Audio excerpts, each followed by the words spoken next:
Hello my dear friends. ഈ ഒരു സമയത്ത് നിങ്ങൾ സ്നേഹിക്കുന്ന ആ ഒരു പേഴ്സന്റെ നിങ്ങളോടുള്ളൊരു എനർജി ലെവൽ ഏത് രീതിയിലാണ് എന്നുള്ളത് നോക്കാം. അവരുടെ ഒരു ഇമോഷണൽ തോട്ട്സ്. നമുക്കിവിടെ വന്നിരിക്കുന്നത് the hermit energy, 4 of cups, ace of swords, 3 of swords and 2 of വോൺസിന്റെ എനർജിയാണ്. ഈ ഒരു സമയം നിങ്ങളുടെ പേഴ്സന്റെ എനർജി ലെവൽ പറയുകയാണെന്നുണ്ടെങ്കിൽ തീർത്തും ഏകനായിട്ട് അല്ലെങ്കിൽ ഒറ്റപ്പെട്ട് നിൽക്കുന്ന ഒരു അവസ്ഥയായിട്ടാണ് കാണിച്ചിരിക്കുന്നത്. അതോടൊപ്പം അവർക്കിപ്പോ ഒരുപാട് കുറ്റബോധം അവരുടെ മനസ്സിൽ തോന്നുന്നുണ്ട്. ഒരു പശ്ചാത്താപത്തിന്റെ വഴിയിലാണ് അവര്. ചെയ്തു പോയ തെറ്റുകള്, കാര്യങ്ങള് എല്ലാം ഓർത്ത് ഒരുപാട് സ്വയം വേദനിക്കുന്ന ഒരവസ്ഥ. 3 ഓഫ് സോഴ്സ് വന്നിരിക്കുന്നത് കൊണ്ട് തന്നെ മാനസികപരമായിട്ട് വളരെയധികം തളർന്നു നിൽക്കുന്ന ഒരു പേഴ്സന്റെ എനർജി നമുക്കിവിടെ കാണാൻ സാധിക്കും.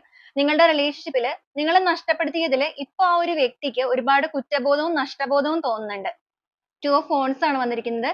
അവരുടെ ഒരു എനർജി എന്ന് പറയുന്നത് എല്ലാ സമയത്തും ഡേ ആണെന്നുണ്ടെങ്കിലും നൈറ്റ് ആണെന്നുണ്ടെങ്കിലും ഇപ്പൊ നിങ്ങളുടെ തോട്ട്സ് റിപ്പീറ്റ് ചെയ്ത് അവരുടെ മൈൻഡിലേക്ക് വരുന്നുണ്ട്. അതുപോലെ ഇവിടെ 4 ഓഫ് കപ്സും ഏസ് ഓഫ് സോൾസും വന്നിരിക്കുന്നത് കൊണ്ടിട്ട് ആരൊക്കെ അവരുടെ ചുറ്റിനും അവരിലേക്ക് ആ ഒരു സ്നേഹം നൽകാനായിട്ട് ഇപ്പൊ അവരുടെ ലൈഫിൽ ഉണ്ടെങ്കിൽ പോലും നിങ്ങൾ എന്ന് പറയുന്ന ആ ഒരു പേഴ്സണെയാണ് അവർക്ക് ഏറ്റവും കൂടുതലായിട്ട് മിസ് ചെയ്യുന്നത്. അതുകൊണ്ട് തന്നെ നിങ്ങളുടെ സ്നേഹമാണ് അവരുടെ ലൈഫിലേക്ക് അവരിപ്പോ ആഗ്രഹിച്ചു തുടങ്ങിയിരിക്കുന്നത്.